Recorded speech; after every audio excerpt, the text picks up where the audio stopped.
belum ada drainase yang dibangun di jalan-jalan tertentu di dalam kota ya.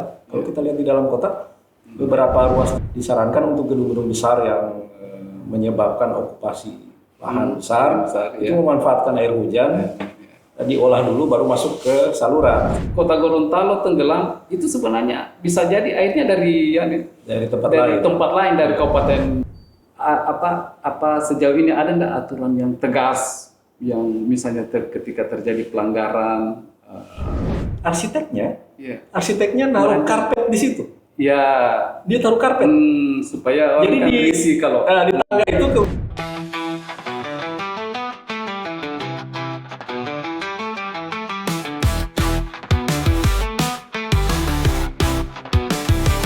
Selamat datang di ruang Reka dan Lancang, podcast dengan inspirasi menantang. Dari gedung tinggi sampai cagar budaya, kita bicara semua tak ada yang terlupa. Bismillahirrahmanirrahim. Assalamualaikum warahmatullahi wabarakatuh. Waalaikumsalam. Salam sejahtera untuk kita sekalian, para pemirsa yang berbahagia. Kembali lagi pada hari ini pada acara podcast Ruang Reka Rancang. Mungkin saya singkat dengan R3 ya. Ya, pada hari ini alhamdulillah kita akan berbincang-bincang terkait masalah lingkungan. Namun sebelumnya saya ingin memperkenalkan seorang narasumber yang luar biasa. Beliau adalah salah seorang pejabat dari PUPR ya.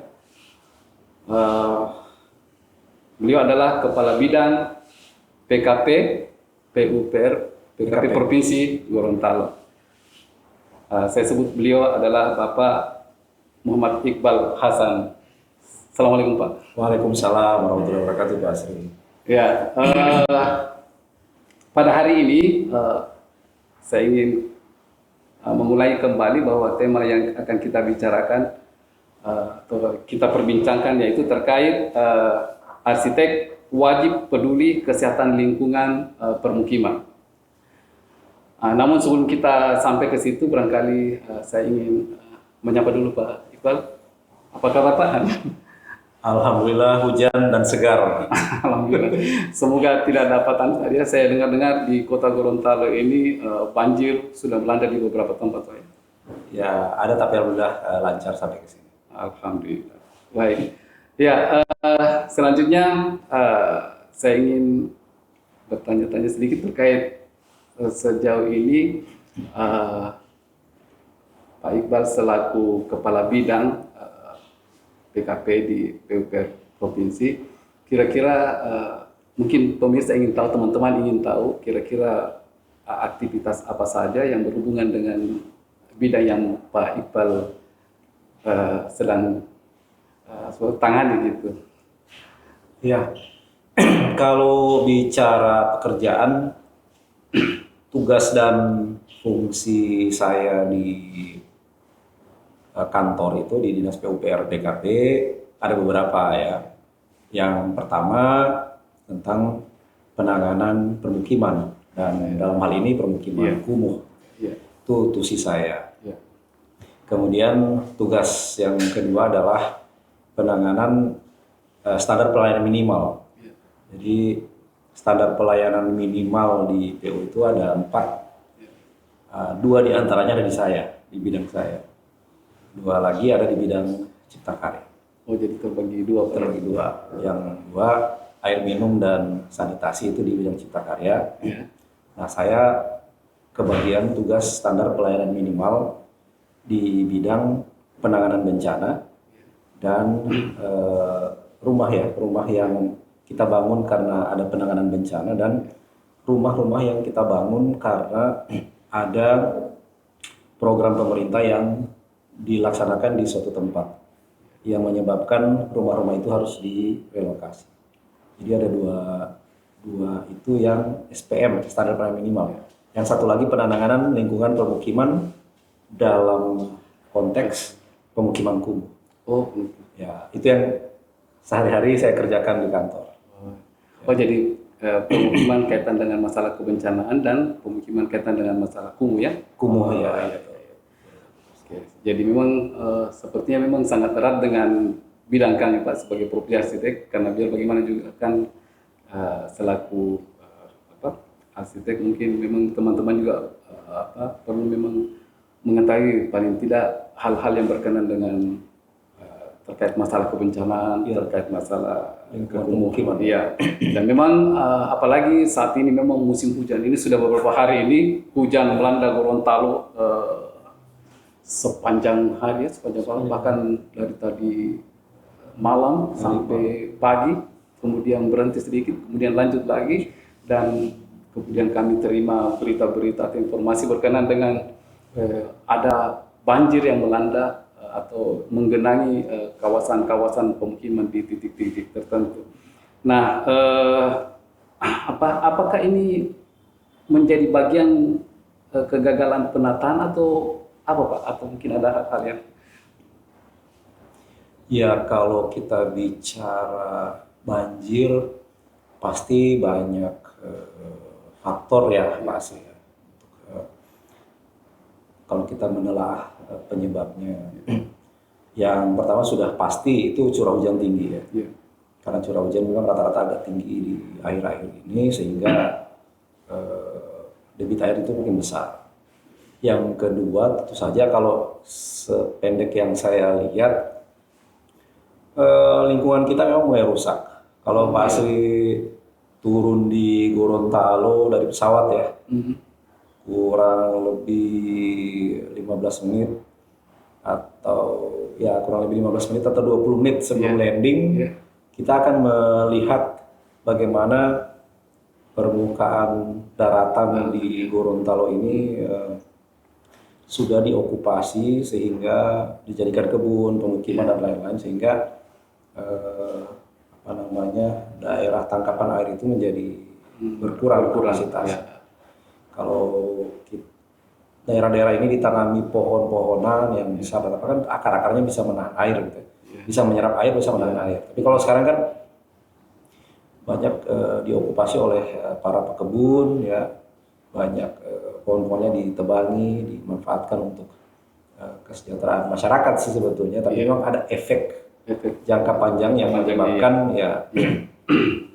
menyebabkan banjir. Yang ketiga yang bisa saya lihat juga memang kepadatan penduduk di Gorontalo kan memang makin lama makin tinggi, Pak.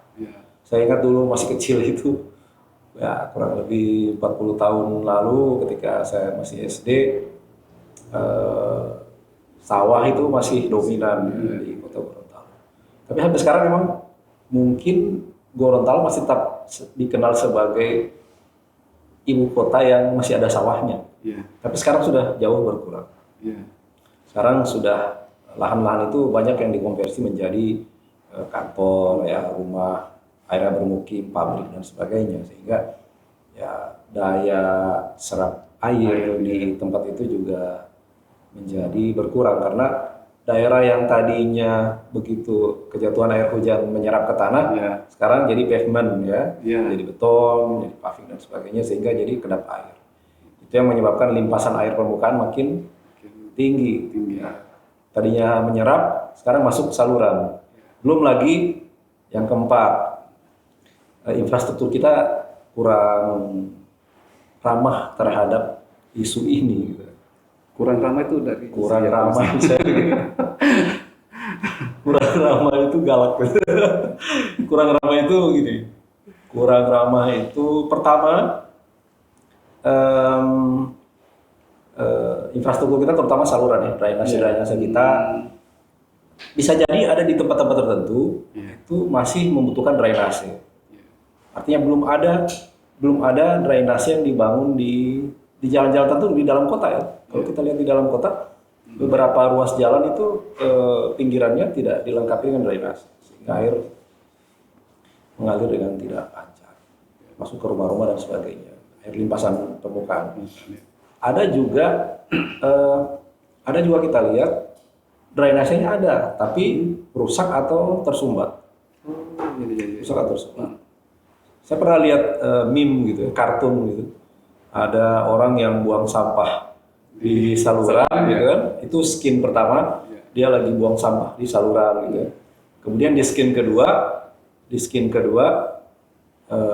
banjir.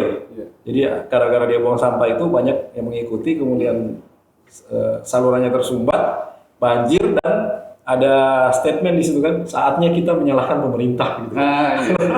Padahal yang buang sampah di situ masalah. Itu ada kondisi juga seperti itu.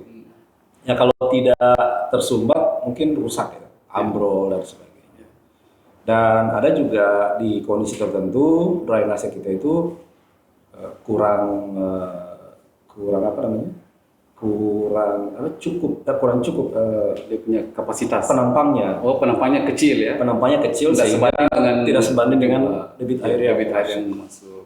Itu masalah kita ada masalah sampah, betul. Kan mungkin memperkecil. Iya, sudah kecil penampangnya, ditimbun sampah pula kan, atau ada ada endapan yang tidak dibersihkan dan sebagainya. Jadi itu yang saya maksud kurang ramah terhadap isu lingkungan dan banjir. Itu Pak Asri. Oke. Ya berarti ya tadi ada terkait dengan pembangunan, sebutlah yang tadinya masih dominan sawah, kemudian sekarang sudah ditutupi oleh pavement misalnya. Apakah itu tidak ada Pak? Ada aturan atau yang membatasi atau terkait dengan regulasi yang kemudian bisa supaya masyarakat itu ketika membangun kira-kira ada tidak hal-hal yang perlu yang sudah disampaikan ke masyarakat, atau ada aturan yang mungkin juga bisa dipakai oleh teman-teman arsitek nanti ketika misalnya karena terkadang juga kan kami sebagai praktisi itu terkadang juga ada hal yang barangkali ya tidak sedikit juga yang wawasan lingkungannya mungkin karena masih minim, apalagi menyangkut aturan kan mungkin setiap daerah beda aturannya, tata ruangnya. Kira-kira ada nggak yang bisa dijadikan sebagai pegangan? Itulah gunanya kita menaati rencana detail tata ruang. Itulah gunanya kita menaati rencana tata ruang wilayah, baik yang di skala provinsi, kabupaten, kota, bahkan tadi yang di RDTR itu kan sampai ke skala kecamatan dan kelurahan dan desa. Ya.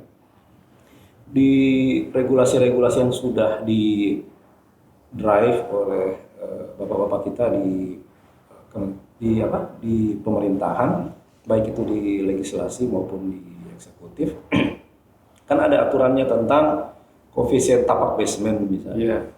Ada aturan mengenai koefisien dasar bangunan. Misalnya diatur misalnya KDB-nya ya harus paling maksimal misalnya 60% untuk daerah tertentu. Gitu kan. Nah itu barangkali ya, saya mengira barangkali di beberapa gedung yang tidak mengikuti yang kita bangun tidak mengikuti itu. Harusnya KDB 60%, berarti masih ada 40% daerah yang tidak dibangun, kita bangunnya sampai 80%, bahkan 90%. Walaupun memang kalau di daerah-daerah yang kayak di pusat kota itu kan memang KDB dan KTB-nya memang tinggi. Tapi kan semakin ke luar kota, semakin ke pinggiran kota kan itu kan semakin longgar. KDB itu sampai 60%. Artinya masih ada 40% yang bisa digunakan untuk serapan air. Itu contoh. Contoh. Kemudian juga ada peraturan Menteri PU yang mengatur tentang penanganan air hujan. Ya, air hujan itu sebetulnya disarankan untuk gedung-gedung besar yang menyebabkan okupasi lahan besar itu memanfaatkan air hujan, diolah dulu baru masuk ke saluran. Misalnya dimanfaatkan dulu, misalnya ditampung untuk menyiram tanaman, atau ditampung untuk cuci mobil, kan? Atau ditampung untuk apalah gitu kan. Sebelum sisanya masuk ke riol umum. Tapi menyiapkannya bagusnya, idealnya seperti misalkan menyiapkan kayak penampungan begitu, mungkin ada kolam di bawah gedung atau di basementnya.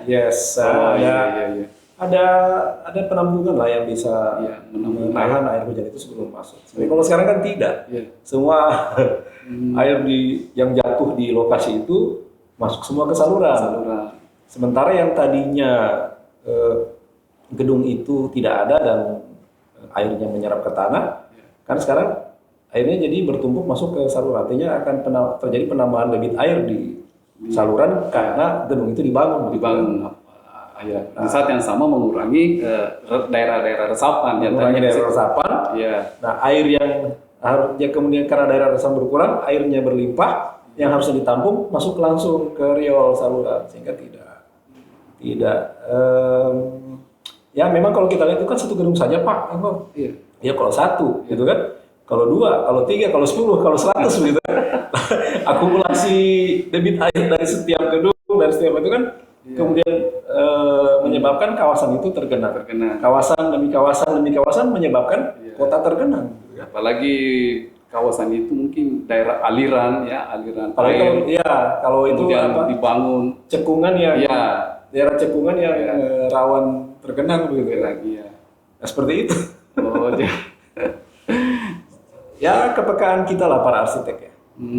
Jadi hal-hal yang diatur dalam rencana detail tata ruang itu sebetulnya kan hanya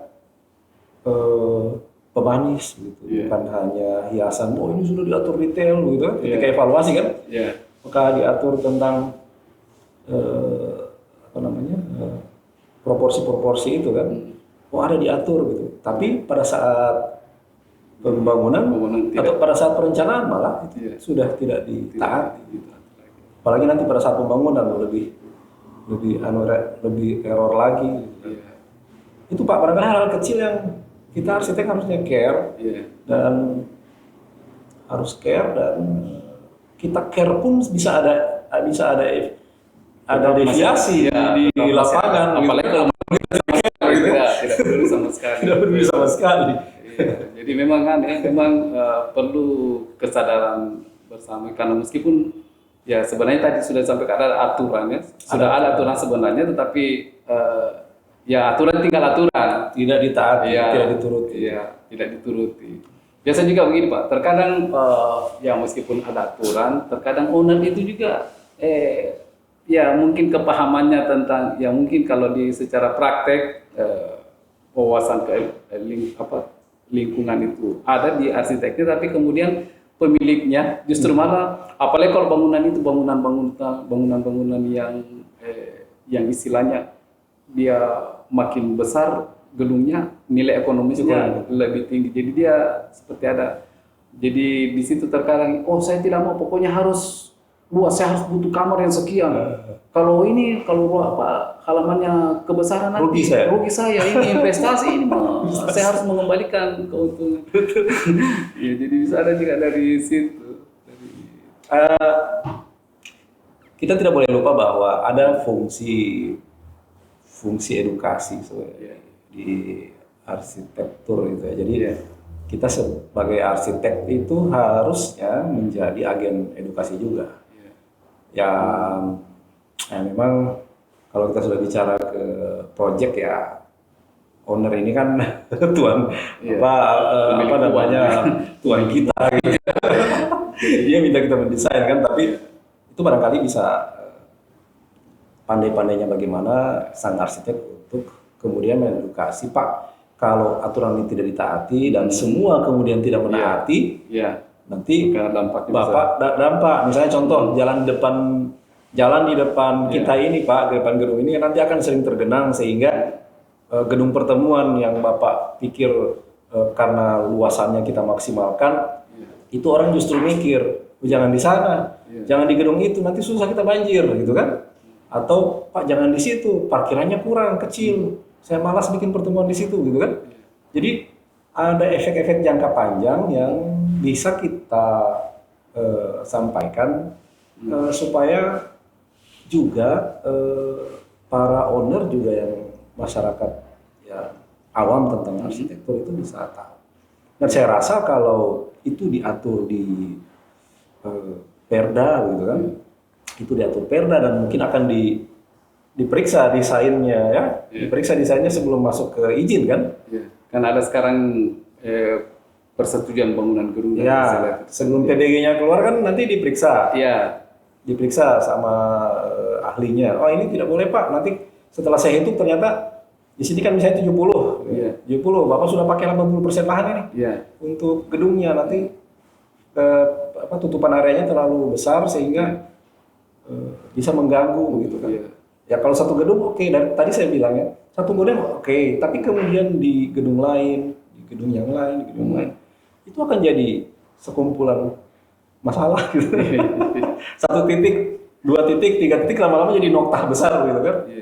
Dan itu akan mengganggu dan kerugiannya kemudian kita sendiri yang tinggal di situ yang betul. Ya merasakan. Jangka panjangnya barangkali dalam 5-10 tahun akan terjadi dan orang. Saya tinggal di daerah yang dulunya Pak itu tidak pernah ada genangan. Sekarang ada Pak. Walaupun baru di jalan. Iya.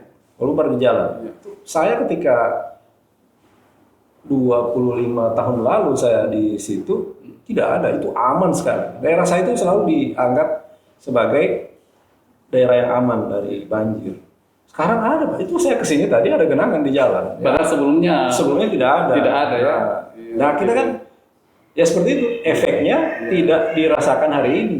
Tahun depan barangkali belum ada efeknya. Belum ada, nanti malah. Tapi tunggu 10-20 tahun. Akibat ketidaktaatan terhadap. Karena ketidaktaatan kita. Dan itu juga barangkali ada andil para arsitek yang bisa jadi enggan menyampaikan ya ke owner bahwa Pak ini akan ada masalah di kemudian hari. Ya. Jadi memang arsitek juga ini teman-teman ini memang harus perlu di memperbesar wawasan yang berhubungan dengan itu ya bagaimana kesadaran lingkungan ya karena memang berdampak ini. Apalagi ditambah masyarakat juga tadi. Jadi ini semacam akumulasi Pak ya. Akumulasi misalnya ya termasuk arsiteknya, termasuk juga perilaku masyarakatnya juga. Yang tadi buang sampah. Iya, itu kan jadi betul-betul. Ya kalau kita semua tidak peduli. Arsiteknya merencanakan oke lah. Arsitek melanggar detailnya tata ruang. Ownernya punya istilahnya ego yang tinggi. Ini harus ekonomis gitu kan. Nilai ekonomisnya harus tinggi. Masyarakat sekitar tidak mau peduli buang sampah. Pak ini bilang, Pak ini kan airnya ngalir. Kalau saya buang di sini kan sampahnya dibawa ke sana. Iya, bawa ke sana. Kalau satu orang buang sampah di sini, bungkus rokok, oke, bawa ke sana. Tapi nanti 10 orang, 100 orang, 1000 orang numpuk nanti di ujung sana. Iya kan? Jadi sudah kita arsitek tidak care, pemilik gedung egoisme juga tinggi, masyarakat juga kesadaran masyarakat berlingkungan juga kurang baik. Ya, apa yang kita lihat di Gorontalo sekarang ini. Memang sudah terbukti. Jadi beberapa hari ini kan tadinya kawasan-kawasan yang tidak pernah ada air, sekarang sudah ada genangan. Itu salah satu dampak akibat dari ketidakpatuhan terhadap berkesadaran lingkungan ya. Gitu ya. Dan kita sebagai perencana, kita sebagai desainer punya andil di situ. Karena gedung-gedung itu kan tidak berdiri kalau tidak ada desain dari kita.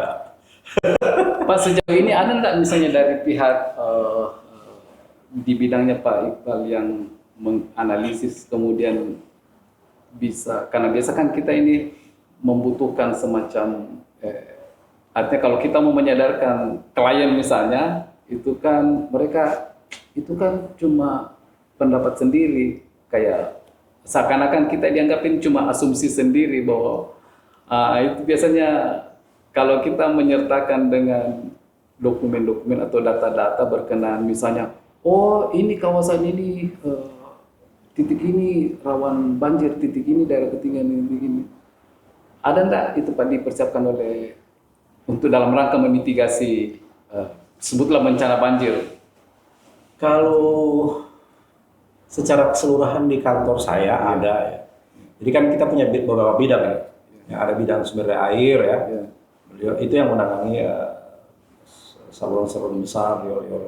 Bukan bidangnya Pak Iqbal? Bukan. Oh, bidangnya Pak Iqbal tadi yang mitigasi ya. KP tadi kan. Kemudian ada di tata ruang juga yang mengatur itu tadi kan, mengkoordinasikan rencana tata ruang.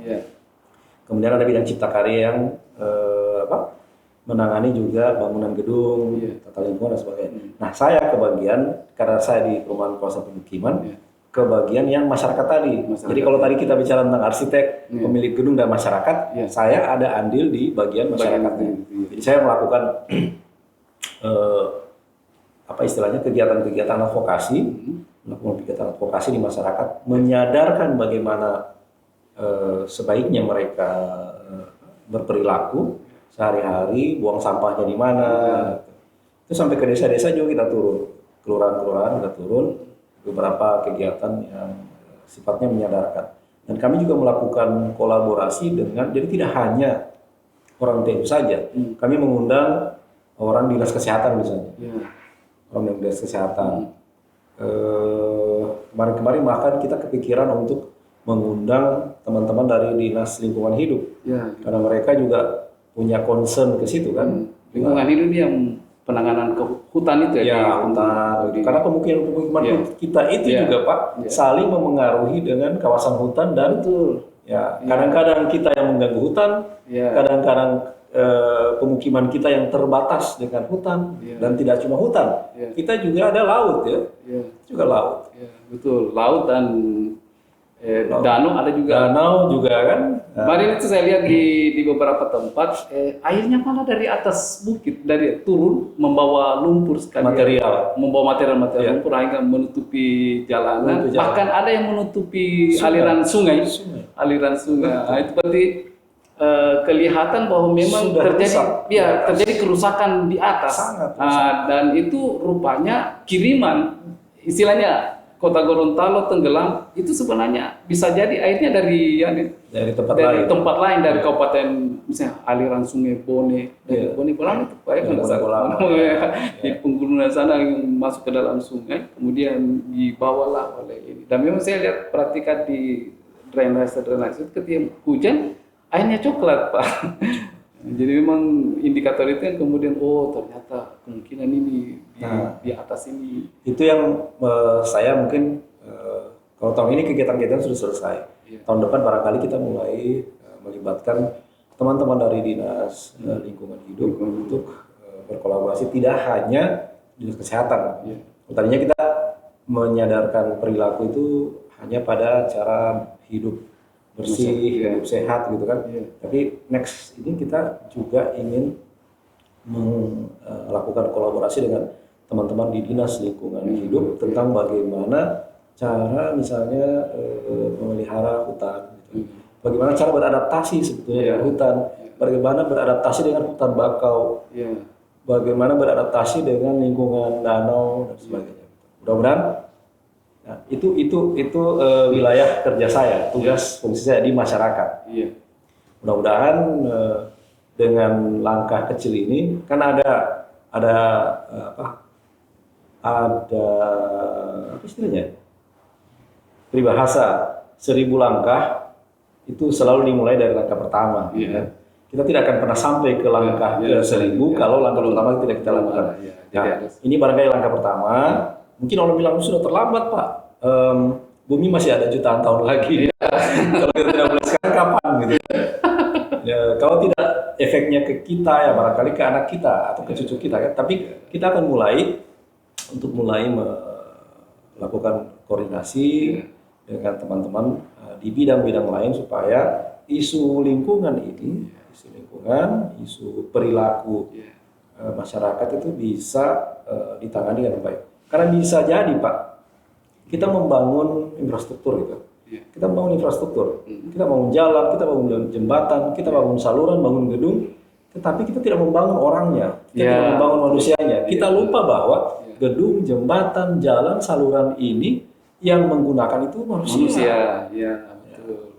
Jadi kita lupa membangun manusianya, kita terlalu asik dengan infrastrukturnya. Nah, itu yang di tugas dan fungsi saya. Salah satu tidak semua, tapi salah satu tugas fungsi saya itu membawa kesadaran itu di masyarakat. Dan tadi yang saya katakan kita kolaborasi karena di tempat lain juga sebetulnya di dinas lain ada teman-teman yang punya concern yang sama. Nah, kalau kita jalan sendiri-sendiri kan tidak bagus kelihatannya.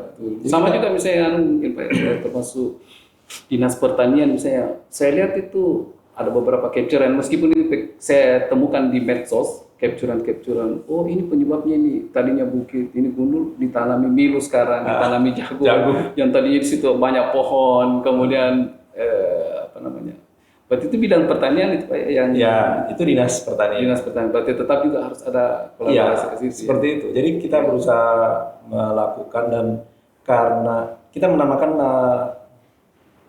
institusi semacam lembaga itu namanya Pokja PKP, Kelompok Kerja Perumahan dan Kawasan Pemukiman. Di situ ada dinas sosialnya, ada dinas kesehatannya, ada PU-nya, ada Bapeda sebagai think tank daerah, Bapeda, ya. Pemikir-pemikir daerah ada juga, ada PU, dinas lingkungan hidup dan sebagainya. Jadi kita bekerja bareng di situ. Baru-baru ada rapat, kemarin kita rapat di pekan lalu, kita rapat untuk membicarakan itu, dan kita mulai list masalah-masalah apa sih sebetulnya yang dialami oleh lingkungan-lingkungan pemukiman yang ada di masing-masing kabupaten kota. Itu akan jadi pemikiran bersama untuk di provinsi kita seperti apa. Mudah-mudahan dengan mendeteksi masalahnya benar, kita bisa menemukan obat yang tepat, gitu kan. Jangan sampai kita sakit perut malah minum obat sakit kepala. Dengan mendeteksi yang benar, kita akan bisa lihat solusinya ini seperti apa. Dan mendeteksi yang benar itu dengan melibatkan orang-orang dari berbagai bidang, berbagai dinas. Itu Pak yang langkah kecil yang kita ambil sekarang, dan mudah-mudahan teman-teman arsitek juga bisa berperan di situ. Gitu kan. Bisa berperan di situ. Dari bidang mana saja? Dari bidang mana saja? Ya karena memang penanganan yang ini kan memang ya kebanyakan juga mungkin selama ini penanganannya di hilir, padahal permasalahan yang di hulu ini malah justru ini dampak. Bahkan ini saya dengar komplain masyarakat itu langsung sudah ke pemerintah. Ini pemerintah tidak kasih bantuan apa, lambat apa. Sebenarnya itu akibat dari kesadaran dari sebutlah kesadaran kita semua sendiri yang menyebabkan. Harusnya tidak terjadi seperti itu. Ini terjadi akibat ketidaksadaran ya. Dan memang kira-kira Pak, jadi itu ya untuk jadi bidang PKP nantinya istilahnya mengkombinasi beberapa stakeholder untuk membicarakannya. Karena memang dampaknya ke pemukiman. Kayak contoh sekarang ini yang dampak dari hujan berhari-hari ini memang langsung ke pemukiman. Bahkan masuk ke pertanian, lahan-lahan pertanian juga ikut banjir yang orang sudah saya lihat baru menanam bibit itu masih baru ditanam kemarin, ini sekarang sudah kebanjiran. Ternyata itu dampaknya gitu. Jadi kita berharap agar dengan memadukan berbagai stakeholder gitu kan, dengan memadukan berbagai pemikir dari berbagai dinas gitu kan, penanganan ini menjadi lebih komprehensif. Sekali lagi Pak Asri, ini langkah kecil. Tapi ini kita berharap langkah kecil ini yang akan berdampak besar ke depan. Bisa berdampak besar selanjutnya. Karena kalau kita tidak lakukan sekarang kapan lagi mau kita lakukan? Lalu kita menunggu anak kita yang melakukan gitu kan? Ya kita lakukan sekarang. Pak ini terlambat, tidak terlambat. Seperti tadi saya bilang, tidak ada yang terlambat untuk menyelamatkan. Bumi ini masih jutaan tahun dia nanti ikut. Dan kalau tidak kita yang bisa menikmati efeknya, dampaknya, ya mungkin anak kita, mungkin cucu kita. Tapi kita harus lakukan sekarang. Kita harus lakukan sekarang. Ya itu terkait mengenai tadi terkait masalah kekumuhan Pak, sejauh ini apakah kan kalau cakupan Pak Iqbal punya bidang ini seluruh provinsi ya, jadi semua kabupaten kota di provinsi Gorontalo. Ya, istilahnya di kota saja ini masih ada kawasan-kawasan yang masih kumuh juga, itu berkontribusi juga karena kesadaran mungkin karena faktor ekonomi atau faktor pendidikan yang menyebabkan mereka kita kan yang penting makan, yang penting bisa melanjutkan hidup. Soal buang sampah itu buang saja di situ. Apalagi kalau misalnya tidak ada tempat-tempat pembuangan sampah, ya kan mereka buang ini, belum lagi masalah sanitasi tadi itu bikin jamban di bukan pada tempatnya gitu. Jambannya di saluran. Ya jambannya di saluran. Akhirnya juga ya termasuk bagian dari pencemaran lingkungan ya, pencemaran. Iya, oke.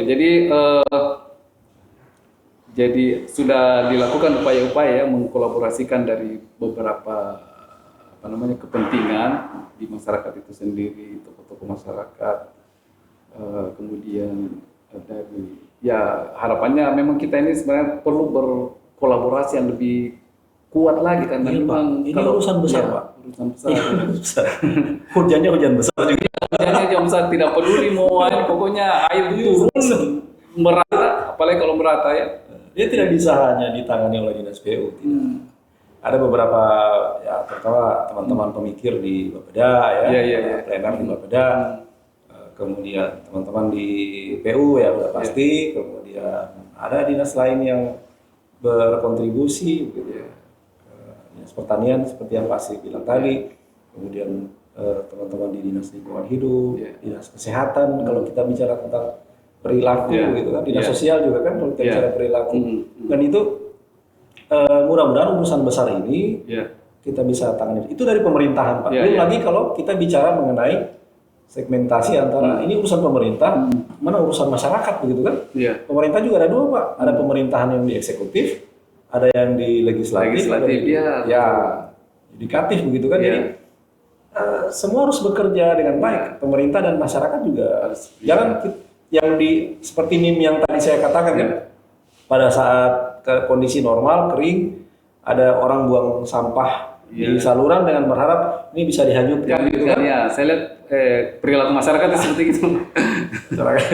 Kemudian ini dibuang ini kemudian numpuk di ujung sana dan kemudian tergenang dan muncullah lagu, wah ini kan pasti salah pemerintah gitu. Ya, belum bangkai apa saya lihat, pokok macam-macam saya lihat. Dia sebatang-batang kelapa itu melintas pernah di depan rumah kan, kebetulan ada saluran Pak itu. Saya pernah batang kelapa juga ada di bawah sini, rumput-rumput orang di situ. Kita bicara sampah ini Pak, kita bicara tentang tiga hal. Kita bicara mengenai alat-alatnya dan prasarananya, gitu. Jadi tempat sampah, mobil pengangkutnya.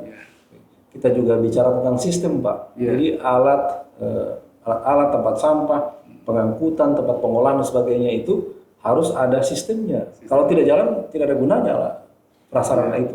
Dan yang ketiga ada perilaku. Nah, perilaku ini yang paling mendasar juga ya. Yang mendasar Pak. Kita sudah kita sudah punya sistem yang bagus.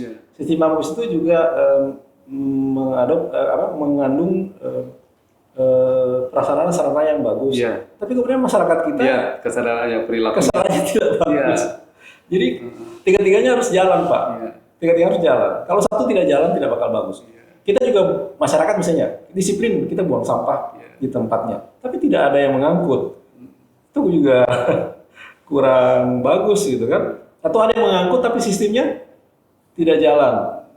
Contoh sekarang TPA ya, tempat pemrosesan, tempat pengolahan akhir di Talunai itu sudah hampir penuh karena tempat pengolahan yang ada di kabupaten kota tidak berjalan maksimal sehingga sampah langsung ke sana. Yang harusnya sampahnya disaring dulu di kabupaten kota itu langsung ke TPA Talunai itu sehingga sana cepat penuh.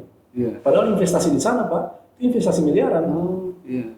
Miliaran. Ya tidak mudah untuk membangun satu sel itu gitu. Mahal dan butuh lahan yang besar kan. Ya seperti itu. Jadi tadi tiga itu Pak. Ada sarana prasarananya bagus, lengkap, kemudian sistemnya juga berjalan dengan baik dan perilaku kita sebagai masyarakat. Kita membangun kita membangun sistem, membangun infrastruktur dan kita lupa membangun manusianya, itu tidak akan berjalan baik. Dan itu walaupun saya masih terbatas di kawasan kumuh ya. Saya terbatas di kawasan kumuh, tapi upaya-upaya itu kita jalankan. Semoga kawasan-kawasan strategis provinsi yang menjadi domainnya bidang lain itu bisa ditangani dengan cara yang sama. Bahkan juga kawasan-kawasan yang ada di kabupaten kota yang juga menjadi domainnya teman-teman di PU maupun di dinas lain di kabupaten kota itu juga berjalan dengan baik. Nanti akumulasinya akan jadi efek yang bagus di Ya walaupun jangka panjang tapi efeknya nanti bagus ke depan. Oke. Ya terakhir nih Pak, ya karena memang kan soal perilaku tadi ini kan juga memang menjadi penting. Terkadang ini kan perilaku ini apa namanya, ada yang memang orang kalau tingkat kesadarannya tinggi itu memang ini kan berhubungan dengan keimanan juga ya. Oh ya. Karena tidak akan terjadi kerusakan di muka bumi ini sebagaimana di yang saya paham di Al-Qurannya, bahwa yang menyebabkan itu adalah ulah perbuatan manusia.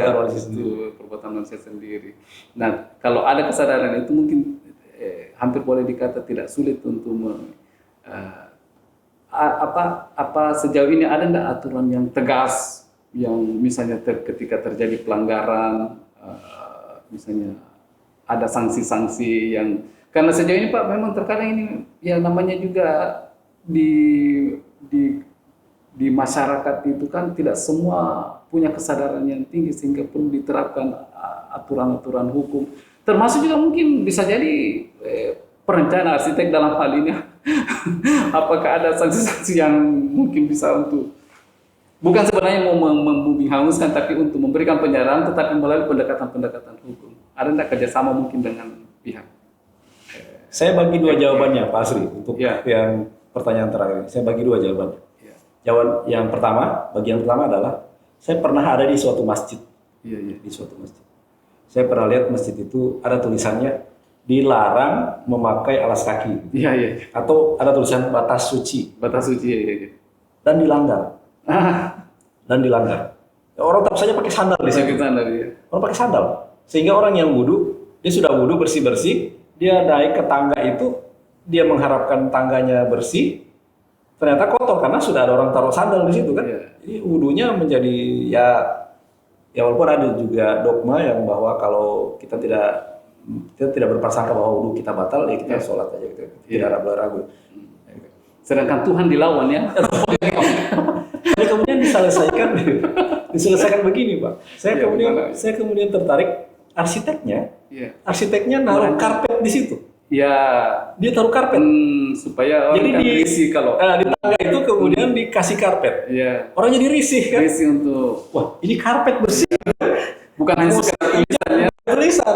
Sebenarnya bagusnya itu bukan dalam bentuk tulisan, tapi memang dia dalam bentuk apa yang membuat orang bisa risih. Untuk kemudian melangkahkan kakinya dan menggunakan alas. Saya salut ya arsitek ya. Jadi tadinya saya datang ke situ selalu ada sandal, ada sepatu gitu dan saya terganggu gitu. Itu sudah ada besar-besar tulisan batas suci gitu atau jangan taruh sandal di sini, jangan taruh alas kaki, lepaskan alas kaki Anda gitu kan. Macam-macam tulisan itu. Tidak mempan Pak. Tidak mempan. Tapi begitu arsiteknya taruh karpet, tak, orang berhenti Pak di sini. Tanpa harus ada tulisan. Jadi tulisan itu sekarang di remove. Dikeluarin dulu. Jadi desain tangganya dibikin karpet. Dan tentu saja harus ada atap gitu kan. Harus ada atap karena karpetnya bisa basah. Jadi orang taruh sandal di bawah, dia lalu wudhu, dan kemudian dia naik pakai di atas karpet. Bersih karpet. Minimal angkat sendalnya untuk taruh di tempat yang disiapkan. Boleh Pak. Jadi setelah karpet sudah langsung daerah sholat. Sholat. Jadi harus di bawah. Itu berarti arsiteknya menyelesaikan dengan desain. Betul. Aturannya ada. Bahwa tidak boleh naik pakai sandal. Tapi arsiteknya sudah menyelesaikan lebih dulu dengan desain. Betul. Dengan cara yang sama Pak Rokok. Dengan cara yang sama Rokok. Itu kalau selalu ada tempat rokok, ada asbak, orang pasti naruh rokok itu risih. Kalau itu kan ada asbak. Kok nggak naruh di asbak? Risih gitu kan. Dengan cara yang sama. Nah kita harapkan arsiteknya bisa seperti itu. Nah ini bagian pertama. Bagian kedua yang melakukan punishment Pak terhadap itu belum ada. Jadi belum ada aturan yang atau barangkali kerjasama ini dengan atau barangkali tidak ada aturan itu tidak diterapkan. Jadi Anda buang sampah di sini Anda didenda 5.000 misalnya. Anda meludah sembarangan Anda didenda 10.000. Anda buang puntung rokok. Karena yang merasa yang membuang sampah itu dia tidak rasakan dampaknya. Misalnya sebutlah katakanlah misalnya anggap aliran sungai. Saya pernah melihat gitu. Yang buang sampah itu di daerah sana, di daerah bendungan misalnya. Hanya mengalir ke danau, mengalir ke danau. Yang mereka di sana tidak pernah merasakan dampak yang dirasakan di sini. Hanya ya itu juga termasuk karena tidak merasakan makanya buang saja kan. Siapa bilang ini menyebabkan banjir? Saya buang sampah. Tidak. Soalnya dia di tempat yang lain. Iya, jadi memang betul Pak. Saya rasa ini juga perlu memang betul kerjasama yang kolaborasi antara semua stakeholder untuk memberikan penyadaran mulai dari hulu ke hilir ya. Dan ada peran kita di situ. Ya, ada peran arsitek di situ. Betul. Terutama tadi berkaitan dengan jadi harus lebih kreatif lagi ya menjawab semua tantangan-tantangan berkaitan dengan masalah permukiman itu. Ya. Sebutlah tadi kalau bikin gedung misalnya besar, bagaimana caranya supaya sebelum masuk di got itu airnya sudah habis di situ dulu, tidak melimpah, sudah diserap oleh tanah di itu ya. Di gedung itu, di lokasi itu. Jadi tidak membebani lagi debit air yang ada di saluran di depan. Iya, jadi memang ya itulah artinya upaya-upaya yang harus teman-teman perlu ketahui. Ya saya kira karena waktu kita sangat terbatas sekali Pak Iqbal, mohon maaf ini nanti mungkin akan kita bisa lanjutkan perbincangan yang di waktu yang lain. Tentu masih banyak sebenarnya pertanyaan-pertanyaan yang ingin saya sampaikan, tapi ya waktu kita yang membatasi. Alhamdulillah pada hari ini teman-teman para pemirsa podcast Ruang Reka Rancang, pada hari ini kita sudah mendapatkan banyak informasi dari Pak Iqbal selaku Kepala Bidang PKP. Insya Allah apa yang beliau sampaikan hari ini yang luar biasa, informasi cukup banyak, bisa kita jadikan pegangan, kemudian menjadi referensi kita untuk berkontribusi, terutama kita para pegiat atau para arsitek bisa mengikuti ya terutama regulasi ya, aturan-aturan main, bagaimana menciptakan desain yang terutama yang berwawasan lingkungan, yang berdampak pada kesehatan lingkungan. Baik, para pemirsa, teman-teman sekalian, sebelum kita mengakhiri pertemuan ini, mungkin ada closing statement dari Pak Iqbal, silakan Pak. Iya, closing statementnya apa ya? Begini, masalah lingkungan permukiman ya dalam di kota kita ini lebih jauh lagi, lingkungan yang bukan hanya lingkungan permukiman adalah urusan besar. Dan urusan besar tidak bisa diselesaikan sendiri-sendiri oleh dinas, oleh pemerintah bahkan ya.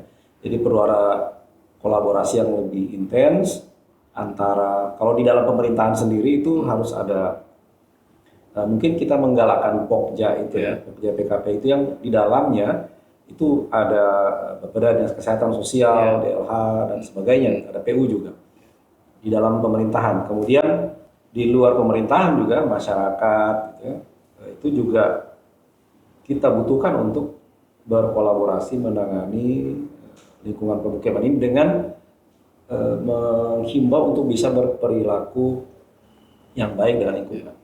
Nah, khusus arsitek tentu saja mari kita lebih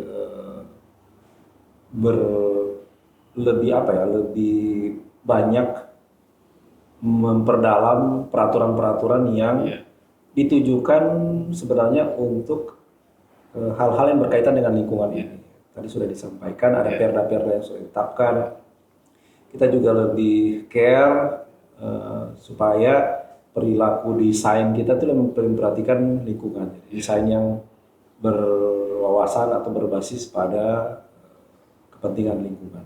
Supaya nanti mungkin dalam 10, 15 atau 20 tahun ke depan kalau efeknya tidak ada di kita, ya syukur-syukur kalau kita bisa langsung merasakan efeknya gitu.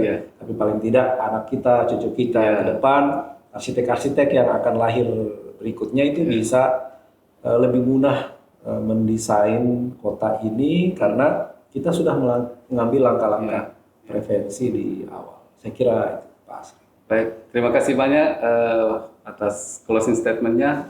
Demikianlah para pemirsa, teman-teman yang menyaksikan podcast pada hari ini.